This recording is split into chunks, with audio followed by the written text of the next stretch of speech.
Assalamualaikum warahmatullahi wabarakatuh. Anak-anak semua SMA PGRI Depok yang berbahagia. Oke, kali ini masih bersama Pak Tiar. Kita akan membahas materi untuk kelas 12 IPS dan IPA tentang sejarah wajib ya, yang judulnya adalah Orde Baru.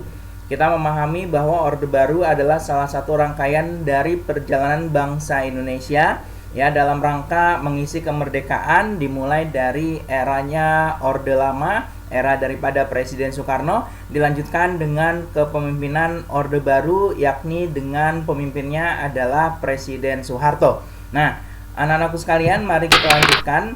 Baik, judul kita kali ini ya, Indonesia pada masa Orde Baru, yang kita mulai periodenya dari tahun 1966 sampai dengan 1998 yang ditandai nanti dengan era reformasi. Nah, untuk itu anak-anak semua, marilah kita fokuskan pikiran kita, karena kita akan memulai pembahasan kita pada bagian pertama. Nah, anak-anakku sekalian, ada 4 subbab yang akan kita pelajari pada bab tentang Orde Baru ini. Yang pertama, kita fokuskan pada masa transisi, lalu nanti kita lanjutkan pada materi stabilisasi politik dan rehabilitasi ekonomi. Yang berikutnya adalah tentang integrasi Timur Timur, salah satu provinsi yang pernah menjadi bagian dari Republik Indonesia. Dan yang berikutnya, yang D, adalah dampak pemerintahan Orde Baru yang telah terjadi pada masa dahulu. Nah, anak-anak semua, mari kita mulai ceritanya ya, pembahasan kita dari masa transisi. Nah, seperti yang kita lihat pada gambar ya, pada ilustrasi di sini adalah spanduk yang tulisannya rakyat menuntut pembubaran PKI atau Partai Komunis Indonesia.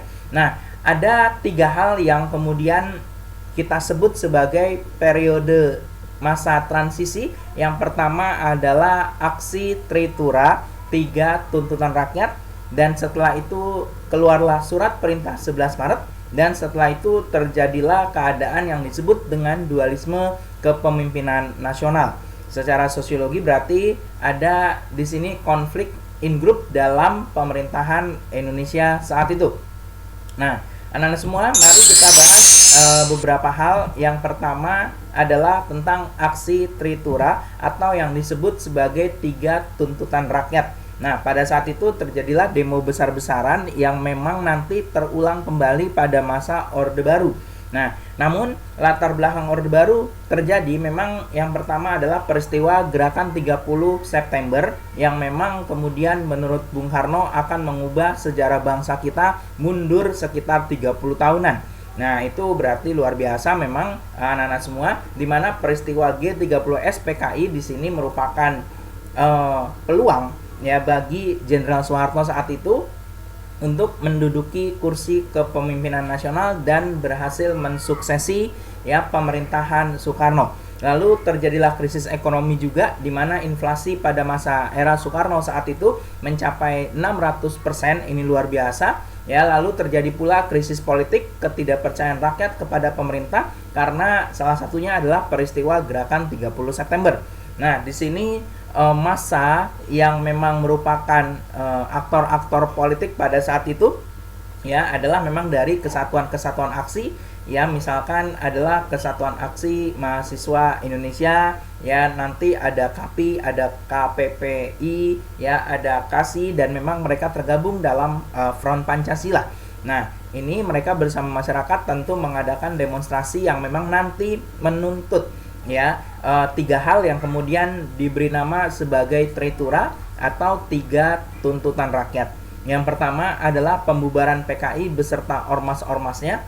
Yang kedua, pembersihan kabinet Dwikora dari unsur-unsur G30S PKI.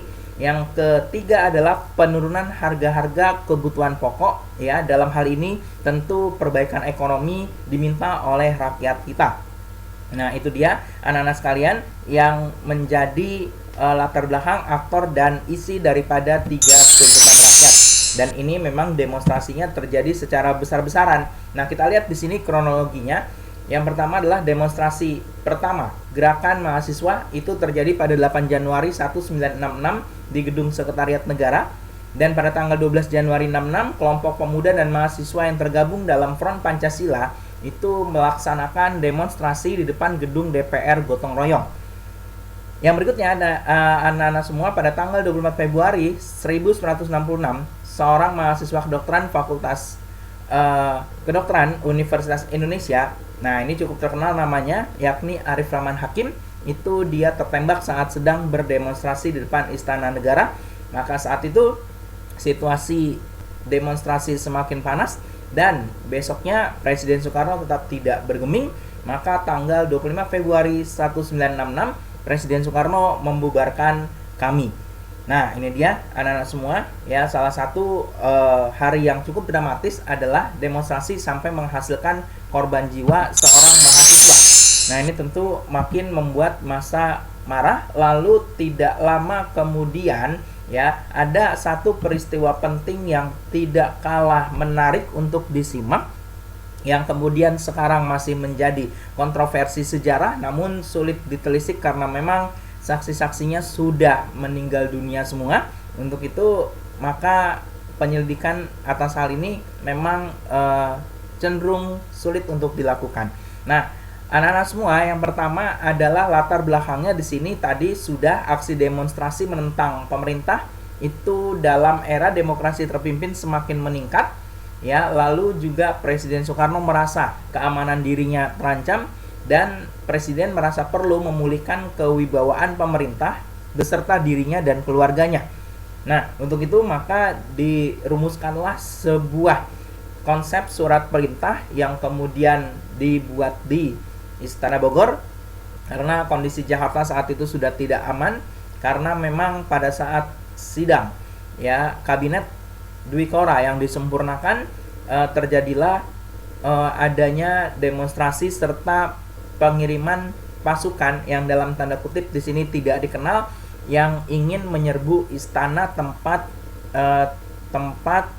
kegiatan rapat kabinet dilaksanakan. Maka dari itu Bung Karno berinisiatif untuk berangkat ke Istana Bogor lalu merumuskan konsep surat perintah itu. Nah, isinya di sini adalah mengambil segala tindakan yang dianggap perlu untuk terjaminnya keamanan dan ketenangan serta kestabilan jalannya revolusi Indonesia. Yang kedua, menjamin keselamatan pribadi dan kewibawaan pimpinan. Dalam hal ini adalah Presiden, Pangti, pemimpin besar revolusi, Paduka Yang Mulia Soekarno. Yang berikutnya, melaksanakan dengan pasti ajaran-ajaran yang telah diberikan oleh pemimpin besar revolusi Indonesia. Nah, yang berikutnya, anak-anak semua, dampak daripada hal tersebut adalah ketika memang surat ini ditujukan kepada Menpang AD saat itu, Menteri Panglima Angkatan Darat Jenderal Soeharto, maka Soeharto langsung mengemban surat tersebut dan mengambil beberapa tindakan-tindakan yang mungkin saat itu ada pertentangan-pertentangan dengan Presiden Soekarno ya. Namun secara umum dampak yang bisa diberikan adalah kondisi keamanan negara berhasil dikendalikan, wibawa tentara semakin meningkat ya. Jenderal Soeharto sebagai pemegang mandat Super Semar atau surat perintah 11 Maret ternyata juga memiliki atau merambah kekuatannya ke kekuatan politik. Dalam hal ini yang benar-benar dihapuskan oleh Presiden Soeharto yang kemudian jadi pimpinan Orde Baru, dan pada saat itu dia sebagai pemegang Super Semar menghapus Partai Komunis Indonesia dan memburu tokoh serta simpatisannya. Nah, itu dampak yang paling utama. Dan setelah itu ya, lalu hari demi hari berlanjut, maka yang terjadi akhirnya setelah Presiden Soekarno memberikan mandat kepada Jenderal Soeharto saat itu ya tentang dualisme kepemimpinan nasional, ini jelas terjadi. Kenapa? Karena memang ya Jenderal Soeharto akhirnya nanti memiliki kekuasaan yang sangat luar biasa untuk memegang kendali ya, awalnya sebagian, tapi lama-lama ternyata Jenderal Soeharto berhasil menjadi pejabat Presiden Republik Indonesia. Nah, terjadilah dualisme kepemimpinan nasional. Kenapa? Karena memang di sini ada dua landasan hukum. Yang pertama adalah ketetapan nomor 14 MPRS 1966 menyatakan apabila Presiden berhalangan, kedudukannya digantikan oleh pemegang mandat Super Semar. Padahal berdasarkan keputusan atau ketetapan MPRS nomor 13 MPRS 1966, MPR memberikan tugas kepada pengemban mandat Super Semar untuk membentuk kabinet Ampera. Ya, di sini amanat penderitaan rakyat, ya, istilah yang dicetuskan oleh Presiden Soekarno.